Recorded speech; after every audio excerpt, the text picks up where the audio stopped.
देखो 14 साल भरत ने राज्य किया, कार्यवाहक राजा के रूप में रहे। 14 साल बाद भरत जी ने राम जी को कल राज्य सौंप दिया। क्यों भाई, सौंपा कि नहीं सौंपा? लेकिन एक अंतर देखा गया। क्या अंतर देखा गया? राम जी के राज्य में काल आया था। राम जी के राज्य में काल आया था। काल का प्रवेश हुआ राम जी के राज्य में, भले ही भगवान की अनुमति से हुआ, लेकिन हुआ, काल आया। लेकिन 14 साल तक भरत जी के राज्य में काल नहीं आया। आप कहोगे ये क्या प्रमाण नहीं आया? जैसे कोई मरे ना तो क्या मानोगे, बोलो? जैसे 14 साल तक कोई मरे ही ना, कोई ना मरे, तो क्या मानोगे, बोलो? काल नहीं आया। यही यही यही मानोगे कि नहीं? काल नहीं आया।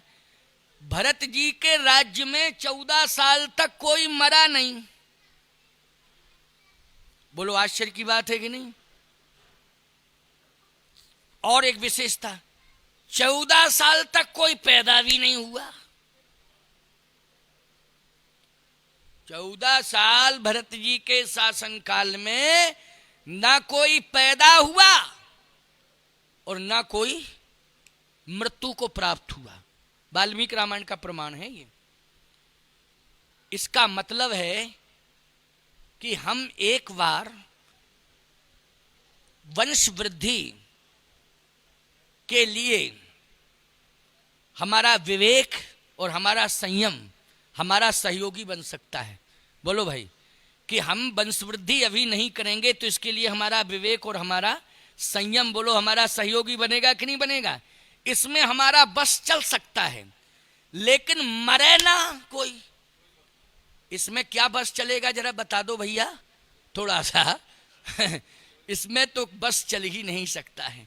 और अगर इसमें बस चल गया होता तो कोई मरता ही नहीं, फिर तो समस्या होती। उसमें पीछे नंबर डालने पड़ते कि अमुक सन के बाबा, फलाने सम्मत के बाबा, और उनको चाय दे आओ जो फलाने सन में हुए थे, जो फलाने सम्मत में हुए थे। बोलो, समस्या हो जाती कि नहीं? और सबसे बड़ी समस्या तो खाद्यान्न की हो जाती, आवासीय समस्या हो जाती। क्यों भाई, कहाँ रहते इतने लोग?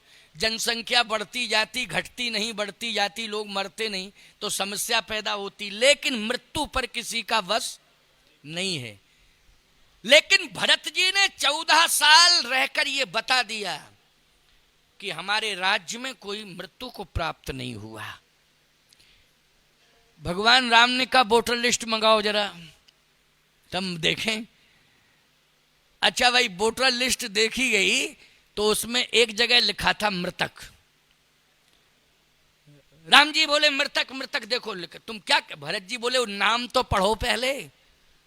तो उसमें लिखा था चक्रवर्ती सम्राट महाराज दशरथ। भरत जी बोले जब पिताजी समाप्त हुए, इसके पहले हम ननिहाल में थे, बाद में आए, अगर मैं आ गया होता तो पिताजी ना तो मृत्यु को प्राप्त हो पाते, ना आप बन जा पाते, अगर मैं आ गया होता। लेकिन लीला आप ही की है कि हमें आने नहीं दिया और पिताजी को बन चलेगा, और पिताजी को ऊपर भेज दिया। ये लीला तो सरकार आपकी है प्रभु जी, ये लीला तो आप ही की है। लेकिन अगर मैं आ गया होता तो पिताश्री के ऊपर काल हावी नहीं हो पाता, काल हावी नहीं हो पाता।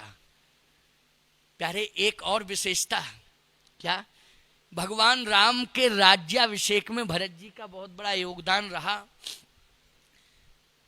10 गुना खजाना बढ़ा मिला, 10 गुना खजाना। राम जी जितना छोड़ गए थे, लौट के आए तो 10 गुना खजाना बढ़ गया। अच्छा, 10 गुना खजाना कैसे बढ़ गया? एक तो आबादी नहीं बढ़ी। क्यों भाई, आबादी नहीं बढ़ेगी तो बोलो राज्य का कोष बढ़ेगा कि नहीं बढ़ेगा?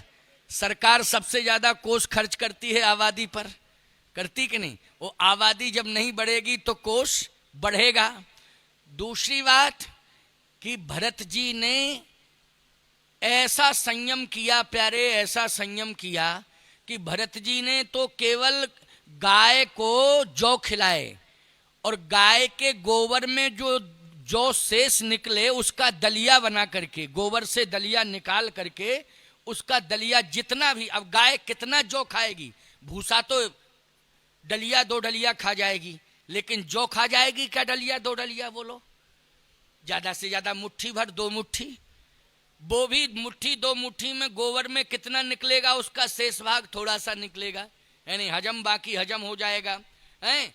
तो जो गोबर में, गाय के गोबर में जो जौ के दाने निकलते थे, बस उन्हीं का दलिया बना करके भरत जी, दलिया क्या, बस वही ग्रहण कर लेते थे।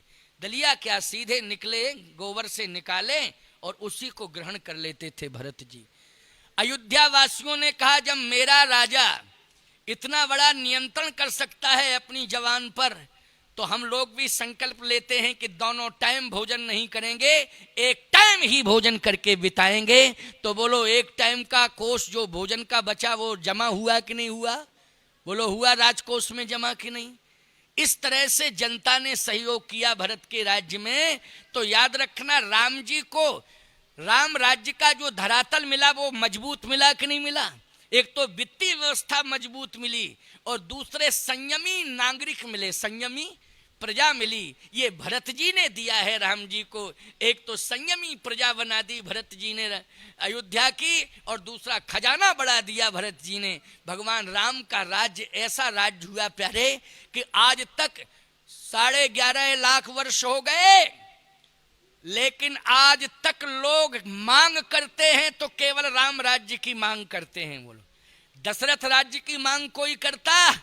दिलीप राज्य की मांग कोई करता? नहीं करता। हरिश्चंद्र राज्य की मांग कोई करता? नहीं। अच्छा बोलो, भगवान कृष्ण के राज्य की मांग करता कोई? नहीं करता। राम राज्य, कृष्ण राज्य नहीं। जबकि भगवान ने द्वापर में, द्वारकापुरी में राज्य किया कि नहीं किया? बोलो, किया। लेकिन कोई कहता है कृष्ण राज्य चाहिए, कोई कहता दशरथ राज्य चाहिए। दुनिया यही कहती है कि मुझे चाहिए तो राम राज्य चाहिए। राजा बलि जैसा धार्मिक, बोलो राजा था ना, अरे इतना बड़ा धार्मिक राजा हुआ कि बलि का पहरेदार बनना पड़ा भगवान को। आज भी वो परंपरा का निर्वाह होता है। बोलो, भगवान 4 महीने के लिए पहरेदार बन के कहां चले जाते हैं? राजा बलि के यहां चले जाते हैं। देवसैनी को जाते हैं और देवोत्थानी को फिर आते हैं ना देवोत्थानी को। तो कल्पना करो, ऐसा धार्मिक राजा बलि कि जहां भगवान को पहरेदार बनना पड़ा, और आज तक भगवान पहरेदार बनता चला आ रहा है। बोलो, चला आ रहा है कि नहीं? पहरेदार नौकर होता है प्यारे, होता है कि नहीं होता है? बोलो, घर के बाहर कोई जाग रहा है तो कौन जाग रहा है? मालिक सोता है और नौकर जागता है। आज भगवान पहरेदार बनकर के पहरेदारी कर रहे हैं राजा बलि की। लेकिन कोई माई का लाल मुझे ये बता दे कि मांग कभी उठी हो कि मुझे राजा बलि जैसा राज्य चाहिए। बोलो, मांग हुई क्या? जब जब भी मांग उठी है भारत देश में, तब एक ही मांग उठी है कि मुझे राम राज्य चाहिए।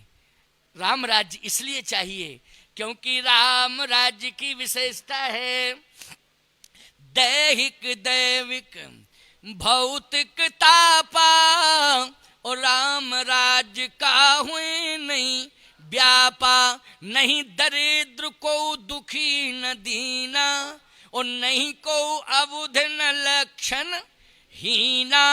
अल्प मृत्यु नहीं कवन्यु पीड़ा, सब सुंदर सब बिरुज शरीरा। बोलो भाई, ये विशेषता किस राज्य की है? राम राज्य की विशेषता है। तो मैं कहना ये चाहता हूं कि हम लोग पहले प्रेम की भूमि का निर्माण करें, प्रेम का धरातल बनाएं, और जब प्रेम का धरातल बन जाएगा तो उसी प्रेम के धरातल पर राम राज्य स्थापित हो जाएगा। आप कहोगे महाराज जी, इसके लिए हम क्या करें?